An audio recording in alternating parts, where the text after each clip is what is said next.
Salut, aujourd'hui je vous retrouve à Montauban, en centre-ville, et je vais vous montrer plein de plantes à tchourer. Enfin, tchourer c'est un grand mot.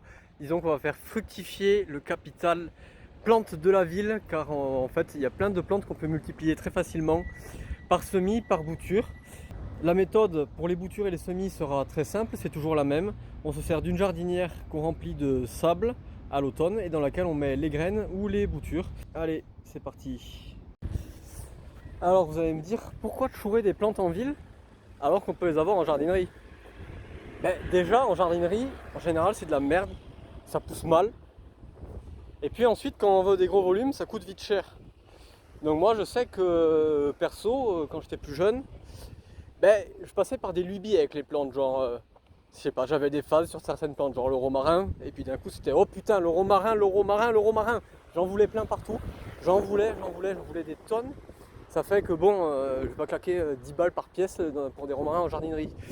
Donc je me suis intéressé à la multiplication massive de plantes à partir des sujets qu'il y a en ville. Et donc il y a pas mal de romarins chez moi qui viennent par exemple du McDo de Sapiac.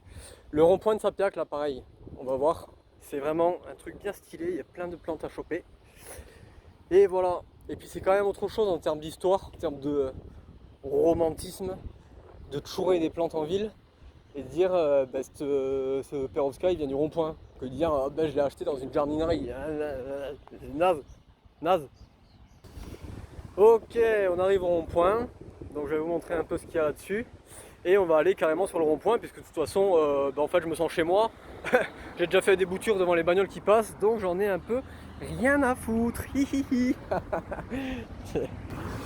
Ok, donc sur le rond-point, c'est dommage, ils ont buté, il y avait des caryoptéris, c'était bien stylé. Enfin bref, toujours est-il qu'il y a toujours, hop, c'est l'arbuste qu'il y a à côté Sapiac là, hop là, ces arbustes là. Ça fleurit tout l'été, ça fleurit bleu et ça se bouture. C'est pas le truc le plus simple à bouturer en vrai, mais ça se fait. Alors toujours pareil, on prend des rameaux qui font à peu près 20 cm, des rameaux qui sont durs, pas des rameaux tendres. Hop. On enlève les feuilles de la base et on met ça toujours dans une jardinière remplie de sable à l'automne. A savoir que le gâtillier a besoin de beaucoup de chaleur pour faire ses racines et donc celles-ci en général ont tendance à apparaître style vers mi-juin de l'année d'après. Et dans tous les cas, je vous ai fait une vidéo plus précise sur sa multiplication que je vous mettrai en lien. Voilà. Juste à côté, il y a ce qui s'appelle le Lonicera Maaki, chèvrefeuille arbustif. Bon, je ne l'ai jamais bouturé, mais ça doit pouvoir se bouturer facilement. De la même façon que ce que je vous ai dit pour les autres espèces. Voilà, ça fait des jolies fleurs, des fleurs de chèvrefeuille et c'est arbustif. Donc c'est très rustique. Et c'est joli. À côté, on a aussi Phlomis, je sais plus quoi, sauge de Jérusalem. Bon, ça, si vous êtes un peu téméraire, vous pouvez aller chourer un bout de souche en automne.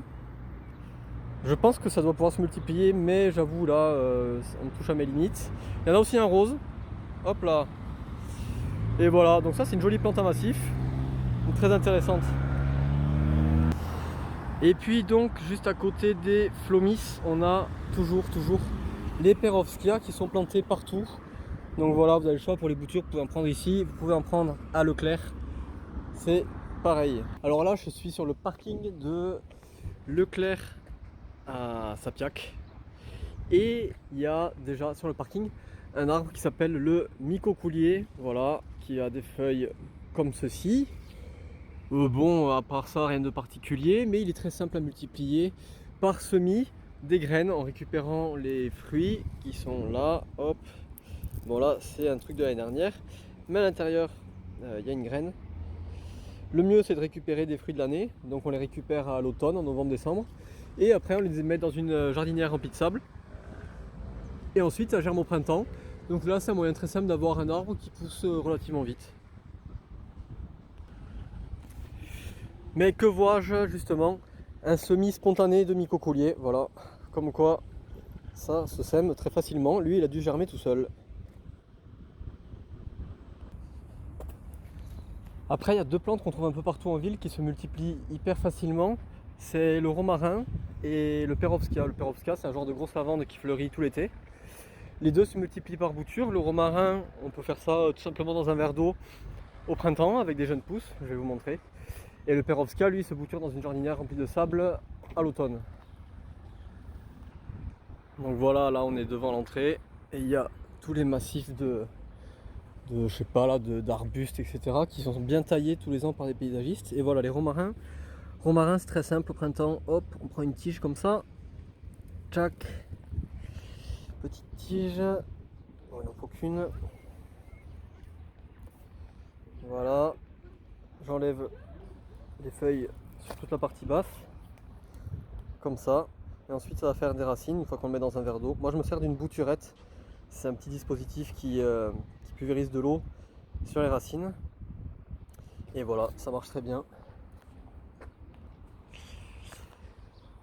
Juste à côté là on a un perovskaya, donc perovskaya qui fleurit tout l'été, et là en fait il faut prendre un rameau comme ça, hop, on prend un endroit où c'est du diamètre d'un stylo à peu près, on coupe des segments de 20 cm, pareil on enlève les feuilles sur la partie basse et on met ça dans une jardinière remplie de sable à l'automne, à une exposition nord ou soleil le matin pour pas que le sable se dessèche trop vite. Et ça permet d'éviter que les boutures meurent. Juste à côté, on a de la lavande.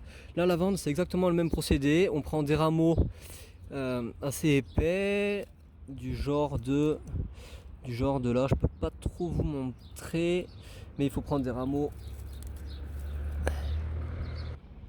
Bon, en gros, il faut prendre des rameaux de l'année qui vont s'épaissir un peu, et c'est la même façon que le perovskaya. On fout ça dans une jardinière à l'automne et ça va faire des racines pendant l'hiver.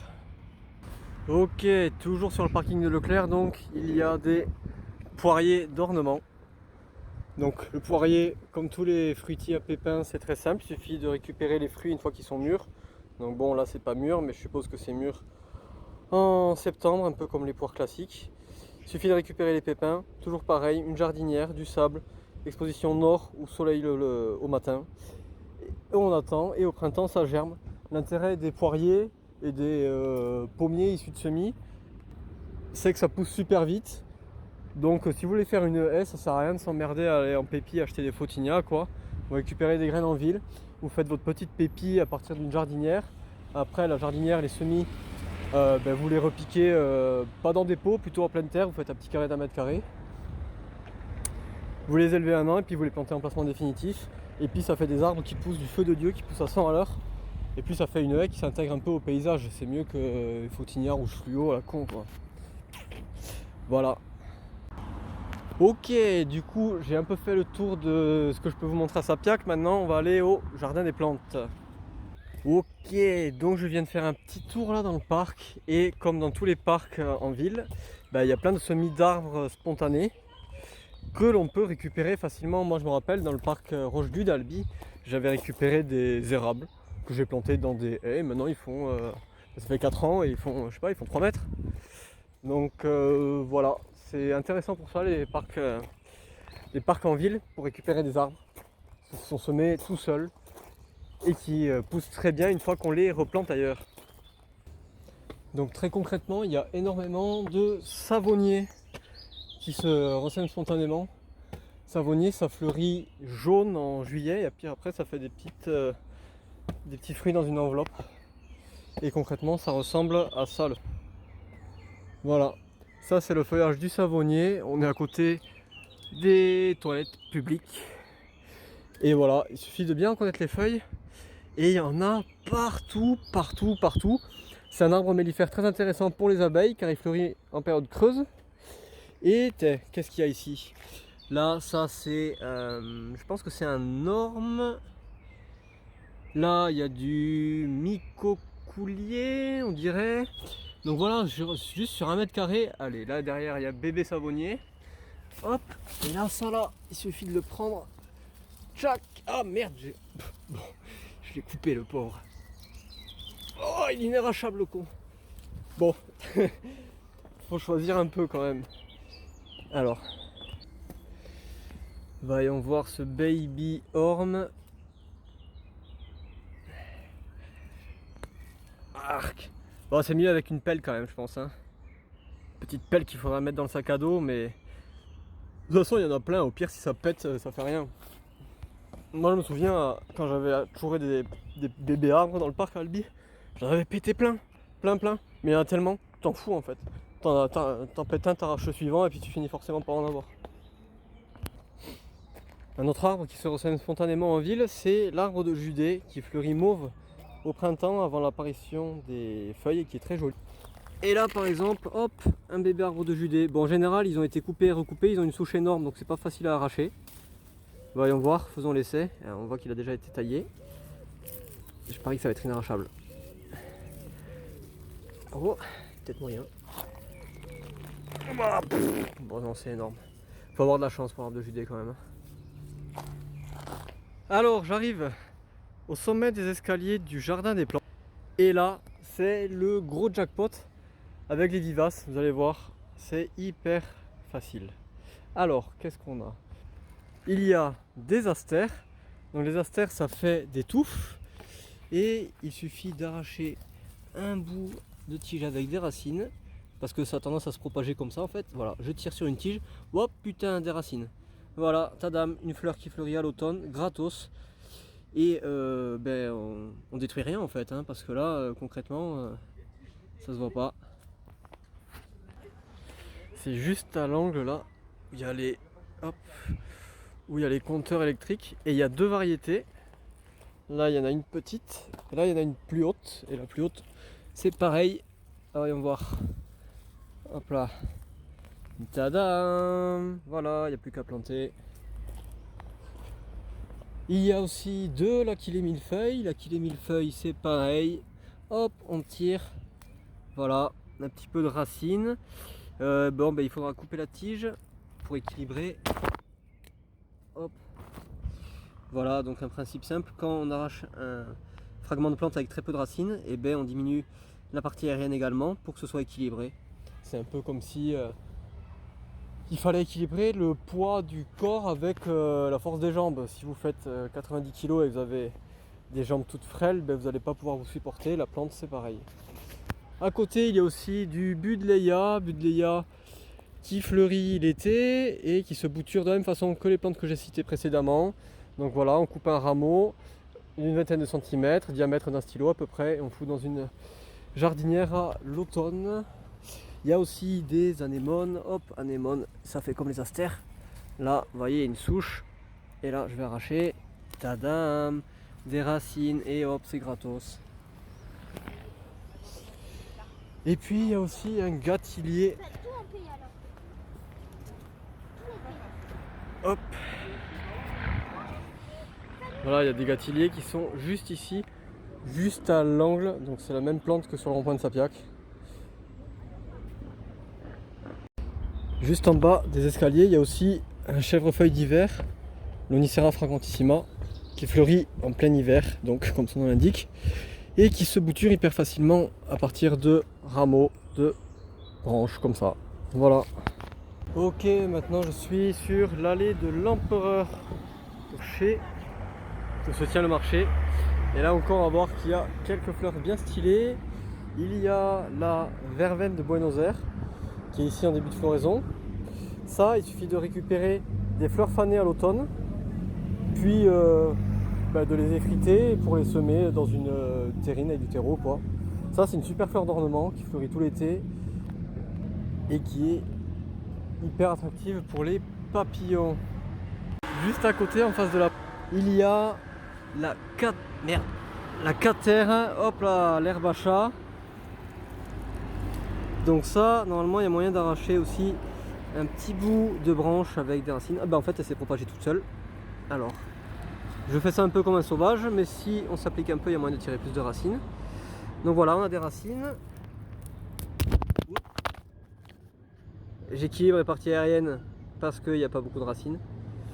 Et ça, c'est une plante très résistante à la sécheresse qui fleurit tout l'été et qui est hyper stylée, hyper complémentaire avec la verveine de Buenos Aires. Je juste en face du Crédit Lyonnais, il y a du géranium macrorhizome, géranium à grosses racines. C'est pareil, ça se propage, il y a juste à arracher une tige en 2-2 avec un peu de racines et à le replanter. Il y a aussi un peu partout du millepertuis rampant.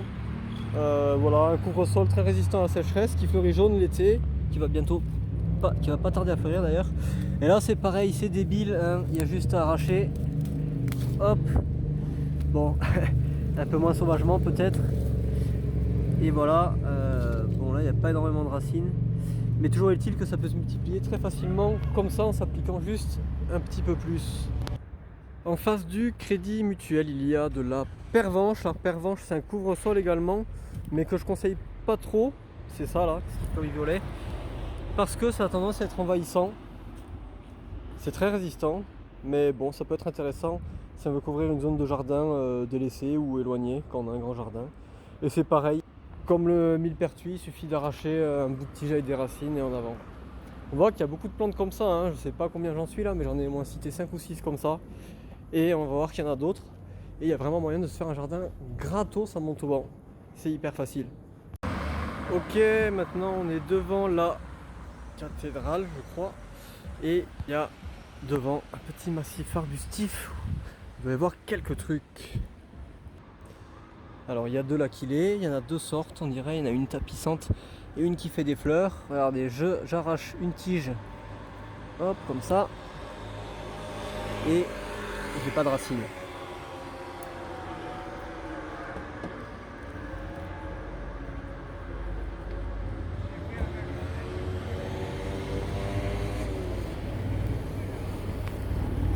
Voilà, juste je tire et tadam! Voilà, il n'y a plus qu'à replanter ça.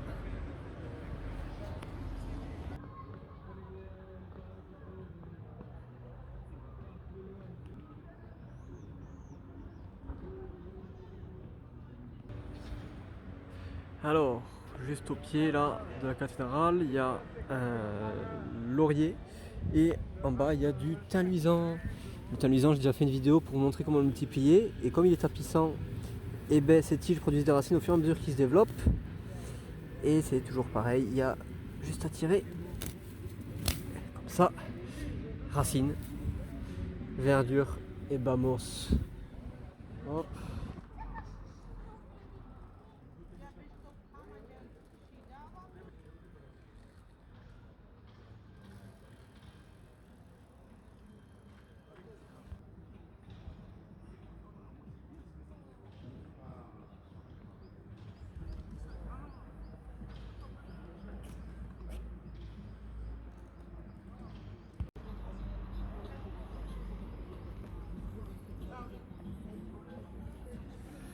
Alors là, il y a une autre espèce de thym, il y a le thym serpolet qui peut se multiplier de la même façon. De dana la lina la les ho ho. Hop. Limite on pourrait planter ça dans du terreau, tu fous un coup de pied dessus comme ça là, crac et c'est planté. Ici je suis à côté de la place Lalac et il y a un petit massif juste devant où il y a du Caryoptéris. Le Caryoptéris, c'est un arbrisseau qui est là. On le reconnaît à ses feuilles qui ont une odeur un peu poivrée, de la même sorte que de la même façon que le gâtillier. Il fleurit en septembre, il fleurit bleu et il se multiplie très bien par semis. Semis qu'on effectuera au printemps, et on peut également le bouturer. À côté, il a été planté des gâtilliers qui sont dans l'herbe, voilà, qui sont encore tout petits et qui feront une belle association de bleu complémentaire.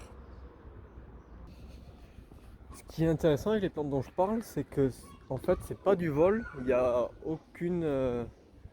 aucun dommage commis, parce que toutes les plantes dont je parle qui doivent être bouturées, eh bien, elles sont systématiquement taillées ras l'hiver par les paysagistes. Donc en fait on fait que passer avant eux. Et pour ce qui est des semis, bah, c'est des graines, bon ben voilà quoi, je dis rien, c'est pareil, personne ne se sert des graines. Donc c'est vraiment la fructification d'un capital déjà existant, le capital végétal de la ville, et je trouve ça d'autant plus intéressant. Bref, j'arrive un peu plus loin de Place Salac, et ici il y a des savonniers qui est utilisé ici en arbre d'alignement. Voilà. Le savonnier est très intéressant pour sa floraison jaune en juillet, et c'est un arbuste que je vous ai présenté précédemment dans le jardin des plantes, et donc il fait des petits fruits dans une enveloppe comme ça. Voilà, donc l'enveloppe, et puis à l'intérieur, ben voilà, hop là, il y a la graine.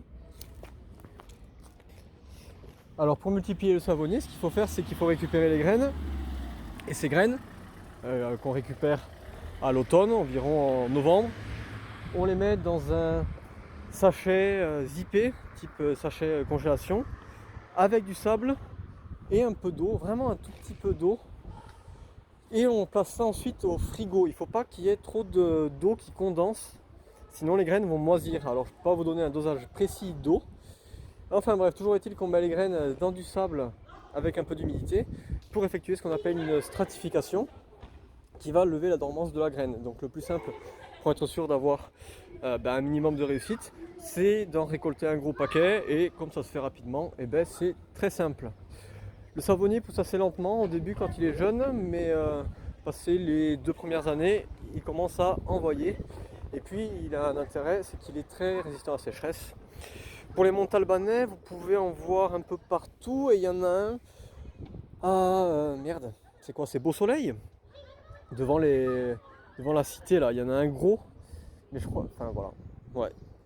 Voilà,